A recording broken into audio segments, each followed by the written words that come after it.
ചക്ക അറിയാം, മനസ്സിലാക്കാം.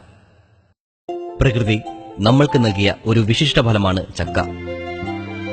അതിന്റെ പ്രാധാന്യവും ഗുണങ്ങളും പരിഗണിച്ചാണ് കേരളത്തിന്റെ സംസ്ഥാന ഫലം എന്ന പദവിയിലേക്ക് ഉയർത്തിയത്. അർട്ടോകാർപ്പസ് ഹെറ്ററോഫൈലസ് എന്ന ശാസ്ത്രനാമത്തിൽ അറിയപ്പെടുന്ന പ്ലാവിന്റെ ജന്മദേശം പശ്ചിമഘട്ട മലനിരകളിലെ മഴക്കാടുകളാണ്. ലോകത്തിലെ വൃക്ഷഫലങ്ങളിൽ ഏറ്റവും വലുതാണ് ചക്ക. പ്ലാവിൽ, കൂഴ, വരിക്ക എന്നീ രണ്ടിനങ്ങളാണ് കേരളത്തിലുള്ളത്. വരിക്കയിൽ തന്നെ അനവധി ഇനങ്ങളുണ്ട്. തേനൂർന്ന ചക്കപ്പഴം രുചിയിൽ മാത്രമല്ല പോഷക ഔഷധ ഗുണങ്ങളിലും മുൻപന്തിയിലാണ്. മലയാളികളുടെ ദൈനംദിന കലോറി ആവശ്യകതയിൽ 90% നിറവേറ്റുന്നത് ധാന്യങ്ങളാണ്. ഈ ഗണത്തിലെത്താനുള്ള യോഗ്യത ചക്കയ്ക്കുണ്ടെന്നാണ് ഗവേഷകരുടെ കണ്ടെത്തൽ. ധാരാളം ഭക്ഷ്യനാരുകൾ അടങ്ങിയിരിക്കുന്നു എന്നതിനാൽ കൊളസ്ട്രോൾ കുറവാണെന്നതും പ്രധാനമാണ്. 100 ഗ്രാം പച്ചച്ചക്കയിൽ നിന്ന് 51 കലോറി ഊർജം മാത്രം ലഭിക്കുമ്പോൾ അത്രയും അരിയിലും ഗോതമ്പിലും യഥാക്രമം 345, 348 കലോറി ഊർജമാണ് ലഭിക്കുന്നത്. അതായത് രക്തത്തിൽ ഉയർന്ന അളവിൽ പഞ്ചസാരയുള്ളവർക്ക് ചോറിനും ചപ്പാത്തിക്കും പകരം ഒരു നേരം പച്ചച്ചക്ക പ്രധാന ഭക്ഷണമായി കഴിക്കാവുന്നതാണ്. സാധാരണക്കാരന്റെ വിശപ്പടക്കാനുള്ള ഭക്ഷണോപാധി എന്നതിൽ കവിഞ്ഞുള്ള വലിയ പ്രാധാന്യമൊന്നും അടുത്ത കാലം വരെ ചക്കയ്ക്ക് ലഭിച്ചിരുന്നില്ല. ഫാം ഇൻഫർമേഷൻ ബ്യൂറോയുടെ കണക്ക് പ്രകാരം കഴിഞ്ഞ 3 വർഷത്തിനിടയിൽ ചക്കയുടെ ഉപയോഗം കാര്യമായി വർദ്ധിച്ചിരിക്കുന്നു. കേരളത്തിൽ വർഷം തോറും ലഭിച്ചിരുന്ന ഏകദേശം 38 കോടി ചക്കകളിൽ 75% പാഴാവുകയായിരുന്നു. 2018 മാർച്ച് 21 ചക്ക കേരളത്തിന്റെ ഔദ്യോഗിക ഫലമായി പ്രഖ്യാപിക്കപ്പെട്ടതോടെ ചക്കയുടെ ഉപയോഗവും വിപണനവും വർദ്ധിക്കുവാനുള്ള അവസരമാണ് സംജാതമായിരിക്കുന്നത്. ചക്ക ഉൽപ്പന്നങ്ങളുടെ വിപണന സാധ്യതകളും ചക്കയുടെ ആരോഗ്യദായകമായ ഔഷധ മൂല്യങ്ങളും കണ്ടെത്തിയതോടെ ചക്കയ്ക്ക് പ്രാധാന്യം ഏറിയിട്ടുണ്ട്. ചക്കയിൽ നിന്നുള്ള മൂല്യവർദ്ധിത ഉൽപ്പന്നങ്ങളുടെ വൈവിധ്യം വിസ്മയാവഹമാണ്.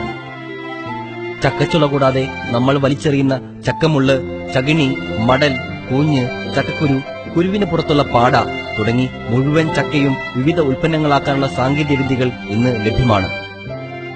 2006 മുതൽ ചക്കയിൽ നിന്നുള്ള മൂല്യവർദ്ധിത ഉൽപ്പന്നങ്ങൾ നിർമ്മിക്കുന്നതിനുള്ള പരിശീലനം നൽകിവരുന്ന ശ്രീമതി ജിസി ജോർജിന്റെ വാക്കുകൾ നമുക്ക് ശ്രദ്ധിക്കാം. 45 ദിവസം പ്രായമാകുമ്പോൾ ഇടിച്ചക്ക എന്ന് പറയും. ഇടിച്ചക്ക ശരിക്കും ഇറച്ചിക്ക് തുല്യമാണ്. ഇറച്ചി റീപ്ലേസ് ചെയ്യാൻ അല്ലെങ്കിൽ ഇറച്ചി മാറ്റി നിർത്തിക്കൊണ്ട് നമുക്ക് വെജിറ്റേറിയൻ മീറ്റ്, ഡമ്മി മീറ്റ് എന്നൊക്കെ പറഞ്ഞ് നമുക്ക് ആഹാരത്തിൽ ഉൾപ്പെടുത്താൻ പറ്റുന്ന വളരെ രുചികരമായിട്ടുള്ള ഒരു വിഭവമാണ്. അപ്പം ഇടിച്ചക്കയുടെ പ്രോസസ്സിങ് നമ്മൾ മുൻതൂക്കം കൊടുക്കുന്നുണ്ട്. 15ലേറെ ഇടിച്ചക്ക വിഭവങ്ങൾ നമ്മളിവിടെ പരിശീലനത്തിന് കൊടുക്കാറുണ്ട്. 3.5 മാസം വിളഞ്ഞ ചക്ക ചിപ്സ്, ശർക്കര വരട്ടി, മിക്സ്ചർ എന്നിവയ്ക്ക് അനുയോജ്യമാണ്. നന്നായി വിളഞ്ഞ പച്ചച്ചക്ക ഉണക്കി സൂക്ഷിക്കാം.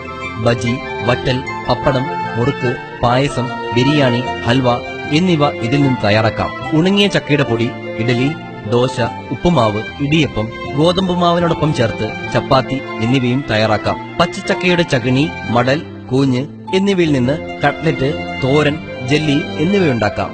ചകിണിയിൽ നിന്ന് മിക്സ്ചർ, പെക്റ്റിൻ എന്നിവയും തയ്യാറാക്കാവുന്നതാണ്. പഴുത്ത വരിക്കച്ചക്കയിൽ നിന്ന് ചക്ക പ്രിസർവ്, ചക്ക ക്യാൻഡി, ഹൽവ, പായസം, പുഡിങ്, തെര, പഴംപൊരി, ലഡു, പൾപ്പ് എന്നിവ തയ്യാറാക്കാം.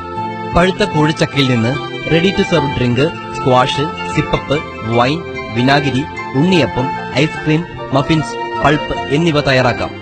ചക്കക്കുരുവിൽ നിന്ന് ചമ്മന്തിപ്പൊടി, ടോഫി, അവലൂസ് പൊടി, കുർക്കുറെ പോലെയുള്ള വിഭവങ്ങൾ എന്നിവയും തയ്യാറാക്കാം.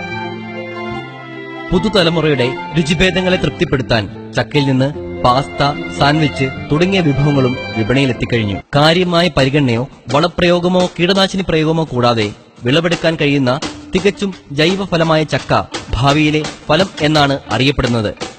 ലോകബാങ്കും ഐക്യരാഷ്ട്രസഭയും ഭാവിയിലെ ഭക്ഷ്യവസ്തുവായി ചക്കയെ വിശേഷിപ്പിക്കുന്നു. പച്ചച്ചക്കയാകട്ടെ ധാന്യാഹാരത്തിന് ഉത്തമ ബദലായി തെളിയിക്കപ്പെട്ടു കഴിഞ്ഞു. ഈ കണ്ടെത്തൽ കേരളത്തിൽ വർദ്ധിച്ചുവരുന്ന പ്രമേഹ രോഗികൾക്ക് ആശ്വാസവും അനുഗ്രഹവുമാകും.